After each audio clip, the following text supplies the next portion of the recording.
Good morning, everybody. My name's Matt Hanley, And my name's Hilary Roman.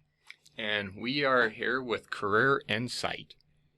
Today, so what this is going to be probably a monthly show slash podcast where we're going to talk about career services. We'll have guests from industry, guests from the School of Mines, we'll have students, recent graduates, and we just want to talk career-related topics. If you have any ideas for future topics, please feel free to email those to careerservices@sdsmt.edu. Hilary, what does a tick and the Eiffel Tower have in common? Ooh, this is a good one. Okay, a tick and the Eiffel Tower. Maybe they can both reach great heights? Nope, you're wrong. They're both parasites. Oh. I think we need to turn this up. Anyways, so this is our first day. Obviously, we're trying to figure this out. Today we have Corinne Heiberger. Did I say your last name right? That's correct. From WISE, and we want to talk to Corinne. Corinne is also a South Dakota Mines alum. Correct. Yep. Yep. When did you graduate, Corinne? I graduated in 2008 with my industrial engineering degree. Great. So we want to talk a lot about that. We want to talk about WISE. But first, before we get started, we have some stats from our most recent cohort. So this is our academic year 21 cohort, and I'm just going to read these off to you, Corinne, and we're going to start by talking about some of these. So, and why we're doing academic year 21 is that students have a full year after they graduate to find full-time employment and or report that employment to us. That's why we're academic year 21 and not academic year 22. We'll be talking about academic year 22 next summer. Mm-hmm. So here we go. So the placement rate for academic year 21 undergraduates was 97%. So to count towards that placement rate, you have to be either working in a field that's related to your major and or attending graduate school. The average starting salary was $68,685. 70% of those graduates had internship experience. Now, this is a little bit lower than what we normally have. Normally, we're around 75, 77. We've been as high as 79%. This cohort was 70%, and here's why we think that is these graduates, they hit COVID the summer before they graduated. So spring 2020, going into their final summer before they graduated, they had a lot of internships lined up. COVID hit. This was back when we were at the time trying to stop the spread and then slow the spread, then what was it, flatten the curve. So what we saw is a lot of companies canceled those internships, not really knowing what we know now about COVID. And so a lot of these academic year 21 students had that summer before they graduate, which is when the majority of students will do their internship. Some of those got those canceled. So that's why that may be a little bit lower. Now this is interesting. So the starting salary for grads that had internship experience was $71,491. Compared to the students who did not have an internship prior to graduating, their starting salary was $59,214. So over $12,000 more their first year just from having that internship or co-op. The placement for grads with internship experience was 99.6%. And then if we looked at graduates that did not do an internship or co-op, placement rate for them was 92.5%. Looking at a gender specific, the average female starting salary was $70,215. Now this is all females combined. We're not breaking out internship and co-op. And the average male starting salary was $68,115, so about $2,000 more average salary for the female graduates. The internship rate for females was 78%. Now again, the whole cohort was 70%. Internship rate for females was 78%. The internship rate for males was 67%. We got a few more stats. We might save those. So just starting off, Corinne, what we really want to hear is why you think, going back to the starting salary, the average female starting salary was $70,215 compared to $68,115. Why? Well, I think when you dive into some of those stats that you had there, when you're looking at internship rates, that is just huge for a student to be able to get a job. I think that a lot of times from those internships comes a full-time career. A lot of times those companies will count your internship towards time worked in the office. So you can already kind of be getting a raise essentially when you start full-time because they count that internship as time worked with the company. So when I look at the internship rate compared to the starting salary rate, it's really not surprising to me that those students are coming in at higher dollar amounts for their overall full-time position. So, Corinne, when you were a student, did you seek an internship or co-op while you were here? I did. So when I was a student, I would say it was more pushed for you to get an internship the summer before your senior year. Now I see students getting internships the summer after their freshman year sometimes after their sophomore year, and are building upon those. I think, I had family that went here and a lot of really good mentors that said, you have to get an internship if you want to, really succeed in getting full-time offers. So I had my first internship the summer after my junior year. So before my senior year, I went down to Arizona and worked in a copper mine, a smelter actually. And the awesome thing about that internship is I walked away with a full-time offer. So I was coming into my senior year knowing I already had an offer. And man, what that does for your confidence level is huge because you just feel like, okay, I can, even if I get no other offers, I have this one to fall back on. And I was really interested in the position too, but I was able to go into that fall career fair and just hit it super hard, apply to anything and everything I wanted to, and be able to have some bargaining power by having that full-time offer already. So I just think not only that, but just the experience you get in your internship, it really helps guide you and kind of directs you into, there's so many different elements to each major that you can work in.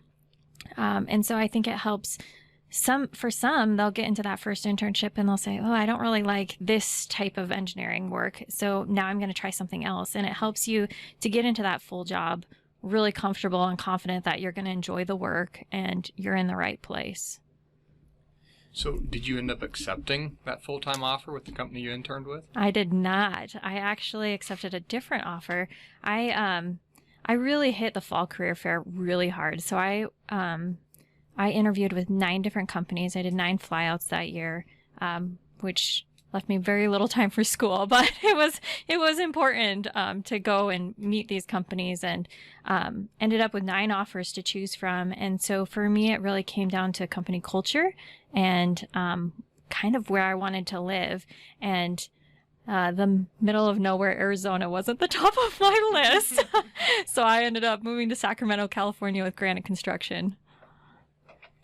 Awesome. That is such a great story to not only that you have, but also to share with our students here, because it does happen a lot to have multiple offers and have to decide between those two, which can be quite the conundrum. So tell me a little bit, you mentioned company culture was important to you.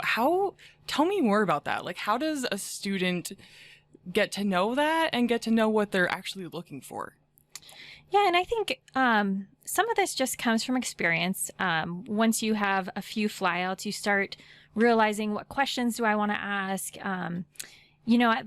As a new student, you're really just looking at salary, right? You're like, oh, where can I get the highest salary? But as you get a little older and maybe have some good mentoring, you realize that that's not the only thing that makes a company awesome. Work-life balance is huge. There's some companies that I interviewed with where I knew I was going to be the only female. For instance, maybe like Schlumberger, where you're out on a boat in the middle of the ocean doing directional drilling for oil companies, and you're the only female. So sometimes you have to think about, safety and do I want to be out in the ocean for 5 weeks at a time?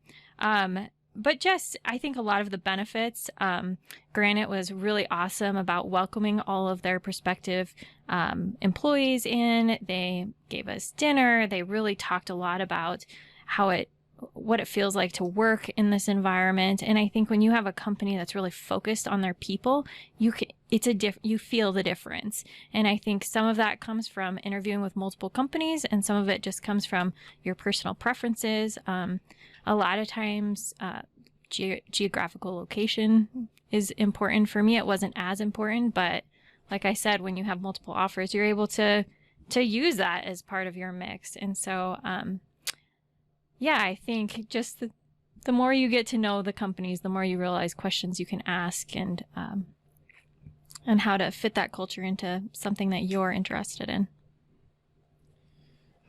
So 9 offers is just incredible. Our students do have multiple offers.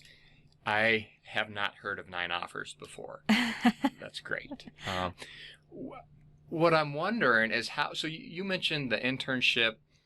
It can we talked about the salary differences with internship experience, and you mentioned how that can essentially, you're going to start with a raise above your peers. Mm-hmm. How, since you did an internship with a company that you didn't eventually work for, mm-hmm. how did that translate to the company that you ended up taking a job with? They love it. They love seeing that you've had that industry experience. You know what it's like to be working in the real world. You've done projects that you can highlight for those companies. You can say, not only do I have the classroom experience, but I've actually gotten in the field, and here's some projects that I worked on. Most engineering internships, they're not fluff. They're not, you're not going to be the secretary. You're out there doing projects and working as an engineer. I'm sure there's exceptions to that, but I would say that it's very few and far between. That's why these internships are just so powerful, because you already have, especially internships or co-ops, I should say too.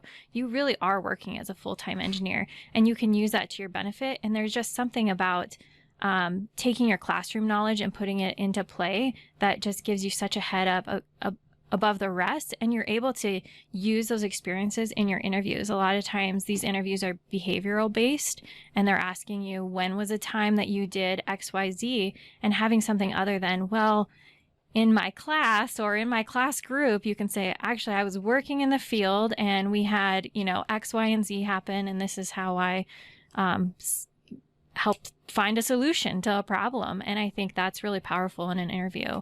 And that confidence level that you can be able to speak to some of those stories is huge. Yeah, that's good feedback.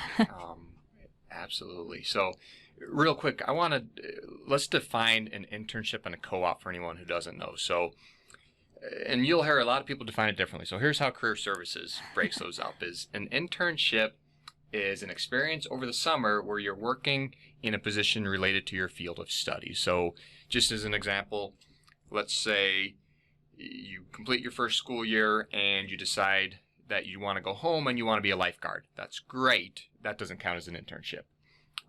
Or let's say you're a metallurgical engineer and you take an internship as a metallurgist with Nucor Steel. That's absolutely an internship. Now a co-op is an internship taken for credit. A lot of people say, well, a co-op goes into the semester. That's not necessarily true. So co-op, an internship taken for co-op credit. Some degrees will let you take an internship over the summer for co-op credit, even if it's just over the summer. What most people do for a co-op is that it does go into the semester. They'll then take co-op credit for that semester so that they can continue that internship through a summer and a semester, and instead of 3 months of experience, now they have 7 months of experience, which is a great option for students, a great opportunity. If you're a student listening to this, you need to talk to your academic advisor about co-ops, and fitting that into your schedule. So there's a lot I want to ask you about. Okay. I don't think we're going to have time to get to everything. I want to circle back real quick to some of the stats we talked about. And so, sure. We talked about why you think females are making more money, which is interesting. So these stats are what we collect from a student. So you can't argue that our academic 21-year females made more money than males. What's an interesting topic of discussion is why that is. And so you brought up that we also know that females are doing internships and co-ops at a higher rate, and that might be what's translating. to a higher salary, because we also know how employers recognize that internship and co-op experience towards a starting salary. So now my question is, why are females taking more internships than their male counterparts? Yeah, I have a few theories on this. I think that, when I was a student at School of Mines, I want to say the ratio was 7-1. So 7 male students to every female student. I think with our new incoming class, it's looking like it's going to be a little over 4-1. So we are really increasing the female population from when I was a student. But a majority of my classes, I would walk in and be one of maybe 2 or 3 females in every class. And not that that intimidated me, but I think that the women that are in those classes, because women in STEM is still so kind of skewed, about 25% of industry is women and the 75 male. I think those students, they really know what they want to do. They know that they're going into this field. They don't have a lot of ambiguity, maybe initially on which major they want to pick, but they know what engineering is, and they've decided that this is what they want to do. So they're coming in ready to make plans for a full-time position. Not to say that their male counterparts aren't, but my husband is also an engineer, and he was good at math and science. So people said, well, just go be an engineer. That was the first thought that came to their head. Not necessarily that he had always thought about or dreamed about being an engineer. And I think we're seeing with communities and schools rallying around getting girls interested in STEM, they're thinking about this early on, and they're thinking, yeah, this is what I want. So they're coming in career focused. They're coming in maybe slightly more mature, ready to really just hit the ground running and do everything it needs to be done to get an internship and a full-time job. And I think also because that community is so small, it's easy for them to build a community with each other. And because of that, they're getting peer mentorship. They're getting just encouragement from one another that maybe is a little bit different when there's so many males in the mix. And so these are just a few of my theories. I don't know. I mean, it's hard to say what is true and what's not, but just kind of some observations, and then just from my personal experience, what I've noticed.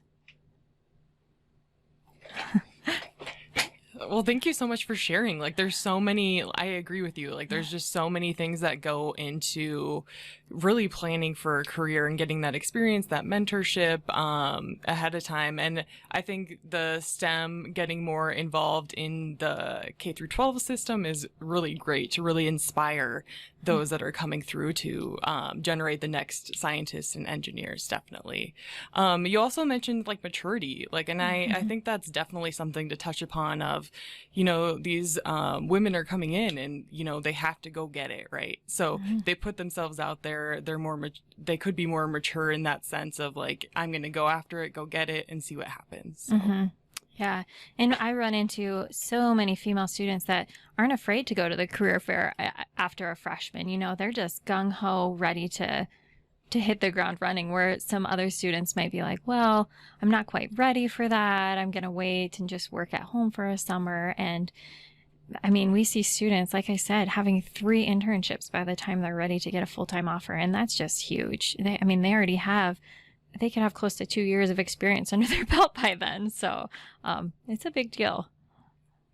Yeah, it is. And I appreciate that insight. So last year, for the first time, we started tracking how many students we see with the new Hard Rocker success, which has really been nice. And I should have pulled these stats where I came. I didn't.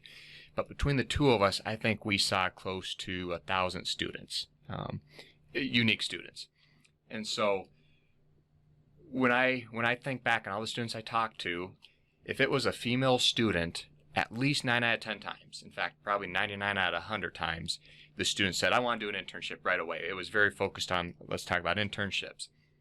For the male students, it was really only about half were really thinking internship at that point during our conversations.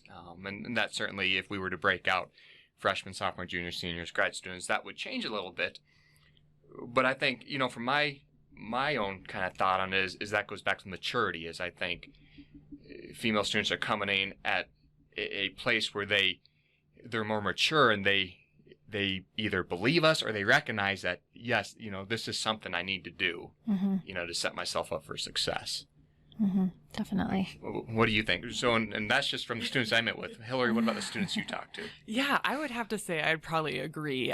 Sometimes it seemed like some other students were still kind of trying to decide, or were trying to maybe look into how their skills, strengths, and personality really reflect into the majors that that we offer at Mines, and also that fit for them. So it seemed like a lot with maybe male students, I would say we were kind of talking more about major exploration, building their resume, how to do an interview, things like that.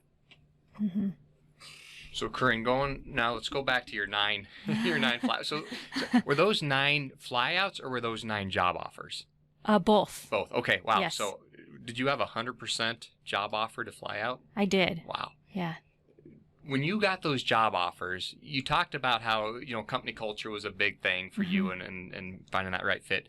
What else did you look at, and how did you evaluate 9 different job offers? And let's take company culture completely out of it, which I know you would never do, but just for the sake of some of the other aspects of a job offer. Yeah. What else? Well, I think this goes a little bit into industrial engineering specifically as a major. Industrial engineers are just really versatile in what industries that you can work in. I mean, so whereas, computer science, you're going to be working with computers, right? Or you're going to be at some kind of type of coding company. Industrial engineers work in manufacturing, they work in management, they work in, mining, they work in all different kinds of industries. So for me, I was new enough and I was eager enough to learn about all these different places that I did not pigeonhole myself in any one industry. I went into the career fair and I just spread my resume like confetti. Anyone and everyone who was willing to listen, and in industrial engineering at the time, I'm going to maybe date myself a little bit, but it was kind of a little new. Not new in the sense that it was never around, but some companies just didn't say the word industrial engineering. You might have to look for processing engineer or general engineer, or, there's a lot of different names for what industrial engineers do. So a lot of times it's selling yourself, saying, hey, I have value and I can help you in this job. I'm sorry, I kind of lost my train of thought there. But yeah, I think that was a big thing, was not pigeonholing myself in different industries, just allowing myself to go and check out all different things. And I think the flyouts are just so huge because you actually get to go in the facility. You get to see what it looks like. You get to meet with people who are already working in the industry. You can get a lot from that feel. And then every single one, I'm pretty sure just about every single one, they would take me on a tour of the area. So you would also get to see where you might be living, what is available to you. A lot of engineering jobs are kind of in the middle of nowhere. You're not really in huge cities a lot of times. I mean, more so now, but the ones I was looking at. So it's thinking about access to airports if I want to get back home, and what is that going to cost? Cost of living was a huge thing to look at versus salary offer. What access to healthcare. I think that's something that a lot of students forget about and you don't think about, but if something comes up, you want to make sure that you're in a good area. And I think that was really important to me even, 5 years out or so when we started thinking about having kids. So those kind of things, I try and encourage our students to think about those things too. Even though it's not important now, you're looking for a long-term position. You're looking for somewhere where you can build not only in your career, but just in life. And so those are other things that I think were big to look at when I was flying out, and that most companies do a really good job of it. So with the benefits offers that you got, or sorry, the offers you got to include the benefits package, how did you navigate a benefits package? Did you have somebody helping you? Did you just kind of figure it out on your own? What did you do? I think I don't know if I quite remember. I think I looked through it myself. My parents are always very involved. My mom's a nurse, so she kind of has that healthcare experience and could help me kind of walk through that. My dad was actually the alumni director here at the School of Mines for about 20 years, so he has a lot of insight, and he was also a graduate, so he was kind of like, okay, here's some good things you can look into. I was also never afraid to negotiate. I would never ever take my first offer. I would always counter offer, and I think that's a huge thing, and that comes from confidence too. And I think having that, kind of like what I spoke about earlier, having that full-time offer already, I wasn't as nervous to counter offer because I knew what I was looking for, and I knew what I was willing to kind of let go and what I was going to put my foot down on. I would say a lot of the benefits packages are very similar when you're a new engineer coming out. So there's not a whole lot of difference, but it's worth looking into and making sure.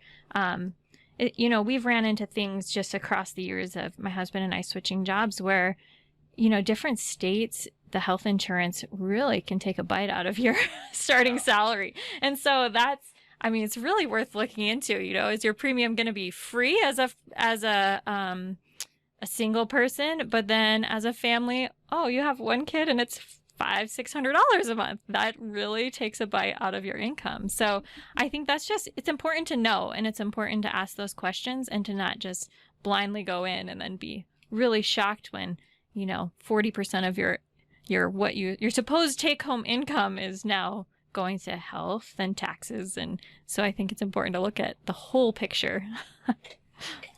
Most definitely. And the thing I would like to point out, like with any students listening or prospective students, is we in career services help with all of this. So if you want to talk about how to go about salary negotiation or how to delve into benefits or how one would get an internship or really anything under the career related sun, we're here to help you. So we do want everybody to know, like, we're here to support the students here at South Dakota Mines. Definitely. Thank you, Hilary. There's lots of places on campus, to go to for these benefits packages. We have excellent faculty advisors, excellent faculty members, excellent staff members like Corinne. But then, like Hilary said, we have career services, and we love benefits packages. We love talking about negotiating, and we are almost out of time. But real quick, you mentioned how you negotiated every offer. Yeah. Most people in the general workforce, the majority of people don't negotiate their offers. Amongst our students, I think it's a little bit better, but the majority of students still don't negotiate an offer, for various reasons. How did you know to negotiate an offer, and how did you go about that? I don't know if there was ever one person that told me always negotiate, but I think it was known that we could. And so I'm sure there was somebody along the way, a professor, or whether it was my father or somebody that said, don't settle for less than what you feel you're worth. And so I think the other big thing about negotiating is it doesn't always have to be your salary. Some companies have very specific salary windows that they're allowed to offer, especially when you're a brand new engineer coming in pretty green. But you can always negotiate moving assistance, or I negotiated in a starting bonus. Just because there's so many expenses when you're moving across country. It's not just a physical act of moving, but it's, okay, now you have to pay for your deposit if you're renting a place, or, just kind of getting there and getting settled in, and you might not have any money in your bank account that first few days. And so I think it's important to think about what makes sense for you, and the companies understand that it can be stressful, and I think they can meet you where you're at. I wouldn't say go in and go crazy, but I think a realistic negotiation is perfectly fine. And those are as a new student, you can always push a little on the starting salary, and you can always push a little on bonuses. You're not going to get a whole lot of wiggle room, most likely, in like vacation or things like that. But down the line, 5 years down the line, that's also something that you definitely can start negotiating on. And I think it's just knowing your value. You've taken all the courses, you're graduating. Everyone on this campus is a very smart, capable engineer, I believe. And so make sure you're not selling yourself short and thinking that you're not worth more than, you are worth more than what you think. Absolutely. And I think that's a great place to pause. I just want to say thank you so much for your time today. Where can students come to you or meet you at if they want to talk about maybe different things that they have on their mind, or want to maybe even talk with you about your experience? Sure. So the Women in Science Engineering room is in McClory in room 209. So just go on the main floor and you'll see big purple signs pointing to it. And my office is inside the WISE room. Corinne, thank you so much. That was really helpful. We appreciate you sharing your expertise and your experience as a South Dakota Mines student and alum, and what you've done along the way. We're going to take a quick break, and then we'll have our next guest, who is a South Dakota Mines student who has done multiple internships. And so we'll be right back after this song. Thank you. Thank you, Corinne. And I'll be graduating in May. Awesome. And I should probably introduce myself too. This is Hilary Roman. I'm the Assistant Director in Career Services. It's great to have you. And with me, we also have... I'm Matt Hanley, and I work with Hilary. Hilary does most of the work, and I just take it easy. So, Bettina, thank you, for joining us. So, Bettina, we were talking before we came back on air. Bettina's done 3 internships with Nucor. Any other internships that you slid in there that we don't know about? Nope. Before that, I was just working high school jobs, so I was pretty fortunate to come out of my sophomore year with a Nucor offer for internships, and I just stuck with it. Yeah. So, and actually, we use internship to cover co-ops, but Bettina mentioned her first internship with Nucor was a co-op. So a co-op and 2 internships. So you're looking at, what, a year and a half of experience? Right about, yeah. With Nucor. So would you please talk us through, one, how you got that first co-op, why you chose that co-op, how you made that first decision? Like what led you to that first co-op and to day one of that first co-op? Yeah, sure. So like many students, my freshman year, I went to the different career fairs and that sort of thing, and I kind of struck out. I wasn't really not sure what I was expecting, and I wasn't presenting myself super well. So I came back sophomore year, and I was really ready to go. I did all these refresher courses on how to interview and how to present yourself professionally, and I actually went to the WISE Women's Banquet dinner the night before the career fair the fall of my sophomore year. And I sat next to a younger lady at the Nucor table, and we were just chatting, just kind of getting along, and I wasn't really sure what Nucor was at the time, and so she kind of talked me through, we're a steel company, our main goal is to become the safest steel company of the world, and the most productive, most profitable, and that kind of spoke to me. And so I went and talked to them at the career fair, and we hit it off, went through the interview process, and it went well. I actually went through the interview process with Cargill and Bobcat as well at the same career fair. And when it came down to it, I got my offers from the different companies, and excuse me, I kind of sat down and talked to the different representatives, and I got my offers and looked at them. And what I realized was I wanted a company that would be willing to take care of me to the fullest extent. So the nicest thing about Nucor was that they covered all of my travel expenses to get wherever I needed to go. They also covered my housing for the summer, so I didn't have to worry about any of that. Plus, the pay was decent enough, and the safety and OSHA training that they were presenting and offering was very high on my list as well. So that was kind of what sent me over the edge. Awesome. That is such a great experience, and we can't speak enough about how much networking can help in the job search process. So Absolutely. It sounds like you had a great experience, but I want to hear more about it. Tell me, how was your first experience kind of out in the world, out in the real world, applying what you learned in the classroom into real world practice? For sure. So my first internship was a co-op. It was set to start in May of 2020. And as we're aware, that's kind of when COVID took off. But thankfully, Nucor was still keeping their interns. And so my location was in Louisville, Kentucky. And that was the first time that I'd ever moved out to a bigger city. I don't consider Rapid to be that big. So I moved out to Louisville, and I was, kind of on my own. There were some other interns that made me feel more comfortable, but I was just out in the big city, kind of roughing it. But the experience itself was phenomenal. The the teammates there at that facility were very aware that, this is a very stressful time for students and this would be a really weird change for people. So they're very patient and very considerate with how they were presenting new information and the type of projects that they were giving out. They were very willing to help and willing to answer all of my millions and millions of questions very patiently. So I got to work a lot with their maintenance teammates as well as with their maintenance planning and their some of their management. I got to sit on like their leadership conference calls and that sort of thing. So it was a really awesome experience to see how, I'm learning all of these teamwork skills and, working in a team and leadership skills while on campus, and seeing how that's able to reflect in the real world was really eye-opening. So by the time I got back to Rapid City the following January, I felt like I was in a much better position to be confident in what I knew and what I could do, and confident in the ability to trust that the people around me would work with me. It was a good transition to feel more comfortable in myself as an engineer.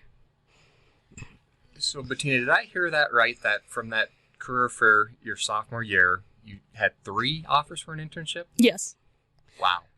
Okay, and then so you ended up choosing Nucor. You went out on that internship with Nucor, that co-op with Nucor. Yep. I want to talk about how it led to the next one, so don't let me forget that. But I also want to talk about why did you decide to do a co-op, and how did that fit into your academic plans? So the way South Dakota Mines currently has our mechanical engineering senior design class set up is that it has to land between fall, winter, and spring. So you can't do it over summer anymore. And the way that I come into college, I was kind of looking at a 4.5-year track. And so it would be really convenient for me to just stretch that out to a 5-year track and kind of take a semester in the middle to get a feel for the industry, get a feel for what I wanted to focus on for the rest of my school career, and move on that way. So it was kind of a easy decision for me, and it ended up being very convenient because I missed most of the initial COVID chaos with it. But yeah, so good. So it really worked out well for you during COVID. Yes, it was wonderful. So you went out, you did that co-op with Nucor, and obviously we know you went back. So how'd that happen? So towards the end of my first internship, my mentor sat me down, and as well as the recruiting lead for South Dakota Mines, Gina Elmore. And they were kind of like, so what did you think? What did you feel about this experience? Like, did you like it? And I was like, well, yes, absolutely.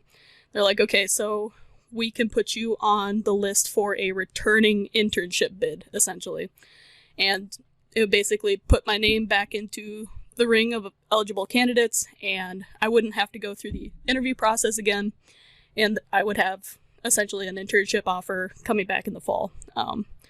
And I thought that was wonderful. I did end up going back to the career fair in the spring just to get a feel of the other companies and whatever, but ultimately I decided to stay with Nucor, mainly because I connected really well with the teammates there, as well as their core values and their culture, and I felt that it was the best fit for me, and they were happy to have me back. So I went from Louisville, Kentucky to Decatur, Alabama. Wow. So, gosh, I'm a little speechless, like, with all the things you did, but I want to call attention to, you felt like Nucor was right for you, but even you, I think also, and correct me if I'm wrong, but also felt like, maybe I should see what other companies are out there or what other experience there are, and maybe diversify your internship or co-op experiences before you go to graduate. But finding what was right for you is really what put you back at Nucor. So. Absolutely. And I've had a couple different friends that started with Nucor and then they went to different internships and got different experiences.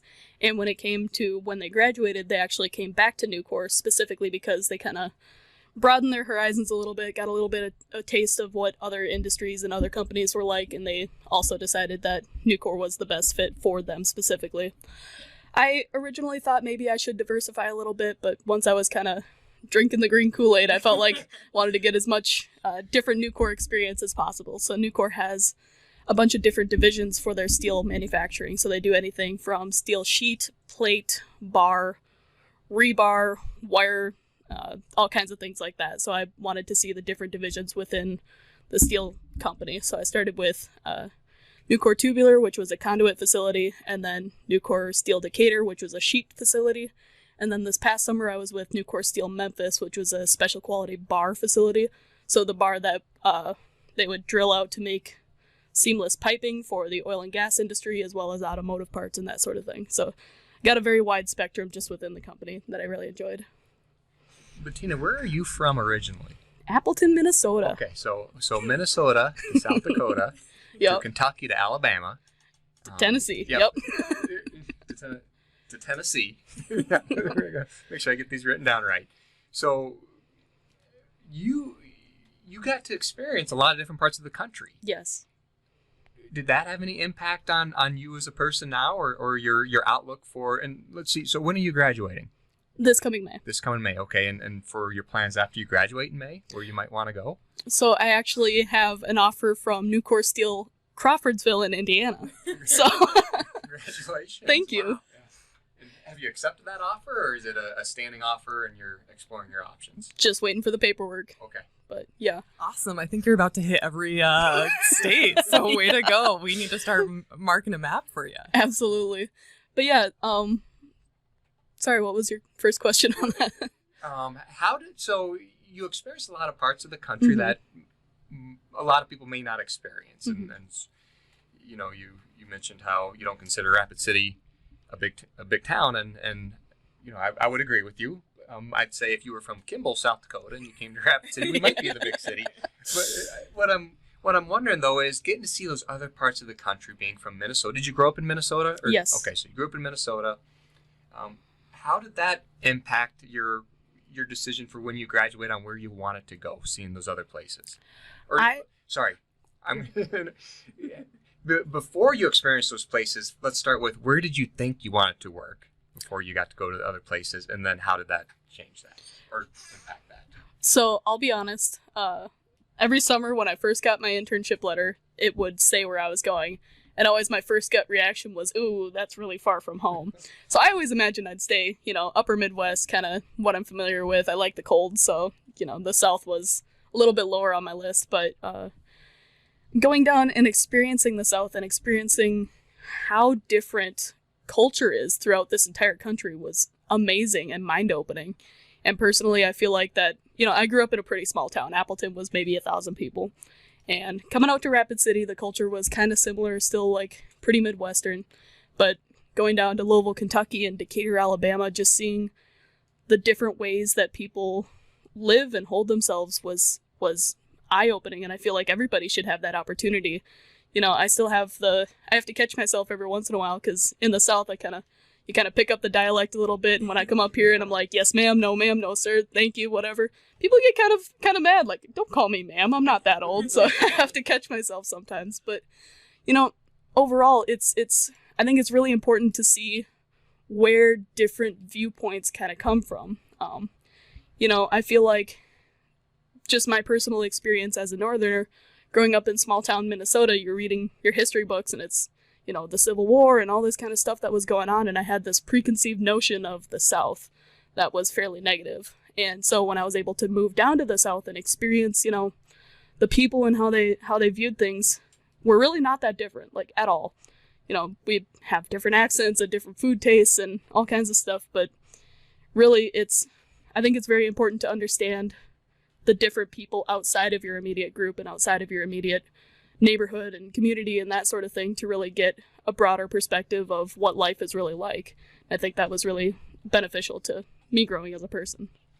Awesome. I love to hear that, especially a lot of incoming students. I hear that often of, I want to stay close to home. Mm-hmm. How can I do that? So with your experience, what advice would you give those students that want to stay close to home, or maybe questioning like, oh, maybe should I go out in the world and to some place I didn't really expect? I would say absolutely jump out of your comfort zone as many times as you can, especially when you're still in college and you're still learning things. You have 4 or 5 years to decide where you want to end up for a little bit long term. But while you have this base and this sense of security, being closer to home or being at school, go out and explore things. Go out and see things that you've never seen before and experience cultures that you've never experienced before.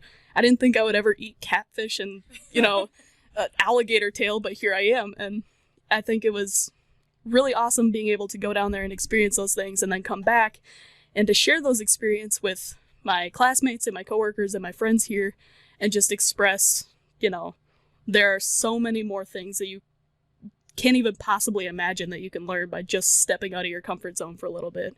And it's scary at first, I'm not gonna lie. It is, you feel kind of isolated, you're pretty unsure what to do, but if you're willing to put yourself out there and you're willing to experience new things and, look at everything with an open mind and an open heart, I think there is so much out there that you can learn from, and it's a great benefit.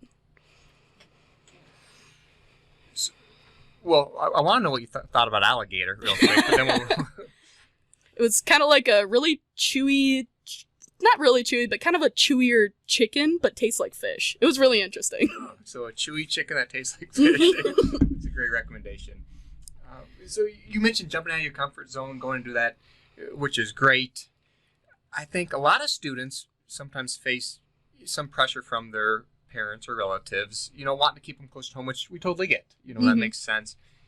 Would you be willing to share what your parents thought of you going from, South Dakota? We're relatively close to Minnesota. It's a reasonable drive, or you can hop on a direct flight. Going to the South, what did your parents think of that?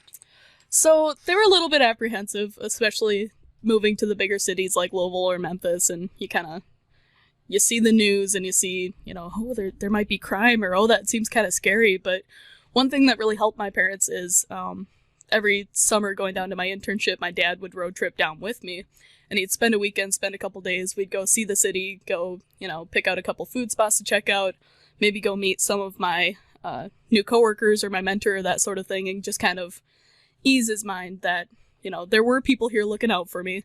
You're never going to go on an internship where they're just going to be like, okay, intern, go run away, go have fun. Don't, everybody's watching out for you. Everybody wants you to have a good experience. They'll set you up with good experiences, and just kind of reassuring your family that you have people looking out for you is definitely what helped me.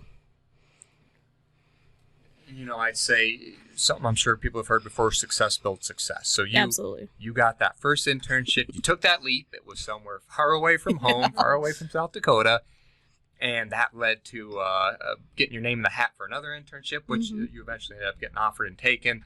And so backing up a little bit, so now, success builds success. You've had 2 internships with Nucor. How did you end up with a 3rd internship with Nucor? It was pretty much the same process. Just, do you want to come back? Yes, please. And they're like, okay, well, since this is your 2nd internship, we'll give you a little bit more pick of where you want to go. So what kind of steel division do you want to do, like sheet, steel, etc., or what kind of region are you kind of looking at? And I just pretty much put any, and they, it actually ended up being really convenient because my mentor in Memphis, Dustin Berg, was a South Dakota Mines graduate. He graduated a couple of years ago. He was actually my shop TA for my freshman shop class. And he was also the person that gave me my first interview for Nucor.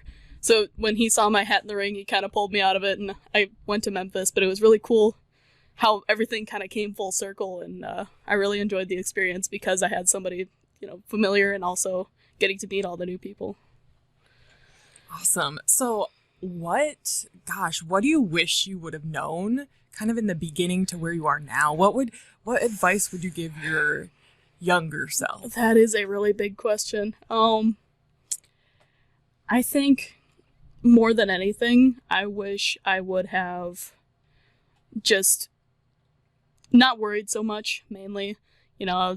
Starting out, I was really hesitant to go out places. I was kind of a homebody, would stay in my apartment, but my intern friends kind of broke me out of that and helped me to explore a little bit. And I wish I would have just been more confident in my decision-making abilities, more confident in talking with my coworkers.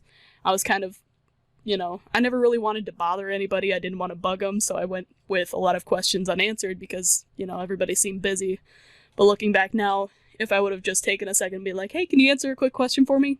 I know for a fact everyone would have been happy to help me out. But also, I wish that I wouldn't have packed so much. That's always an experience, trying to Tetris everything into my car. But no, overall, it's kind of hard looking back and trying to figure out what I didn't know then, because I feel like I'm a very rounded individual from this experience now. So don't worry so much. Don't be so stressed out. It's gonna be fine, I promise. Thank you for that advice. Absolutely. Absolutely. So by the time you come around, by the time you came around to your third internship with Nucor, it sounds like you're almost getting like seniority. They said, hey, you kind of put in your preferences now, see where you want to go. For this full-time job offer you're waiting for the paperwork on. Mm-hmm. Do you know where that's going to be at? Did you have any say where you want to go, what you want to do? How did that work out?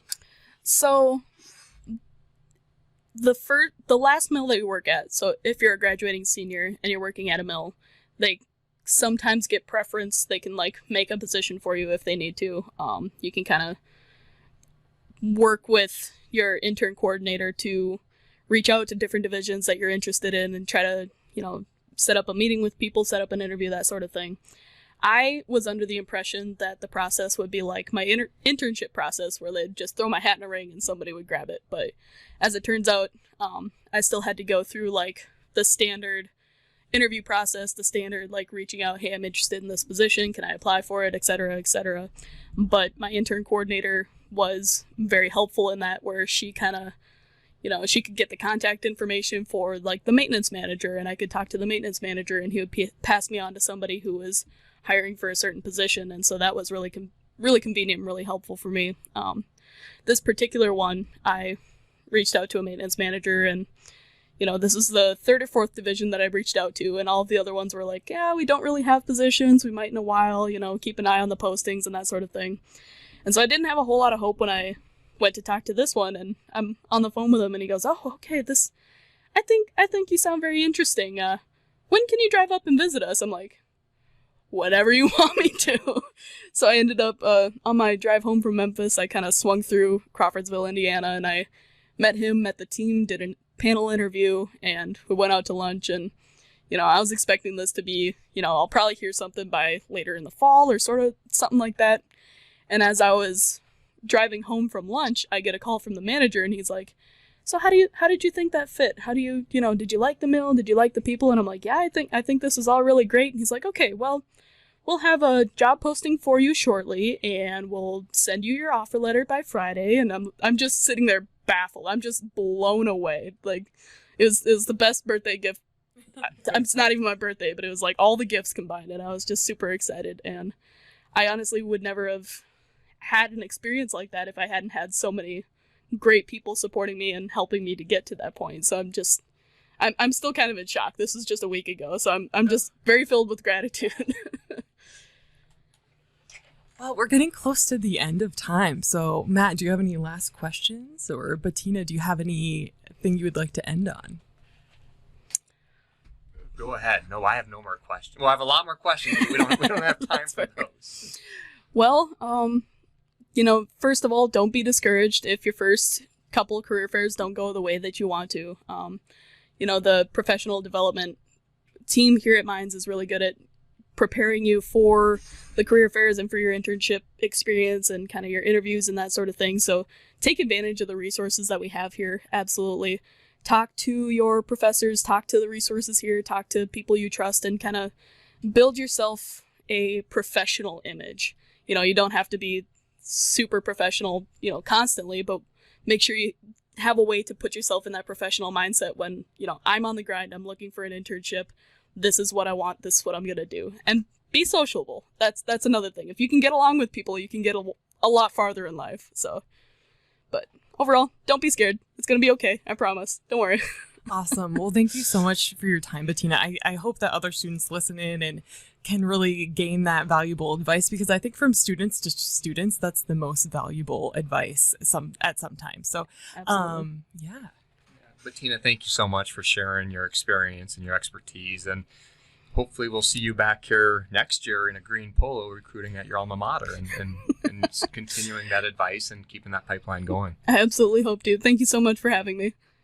Thank you.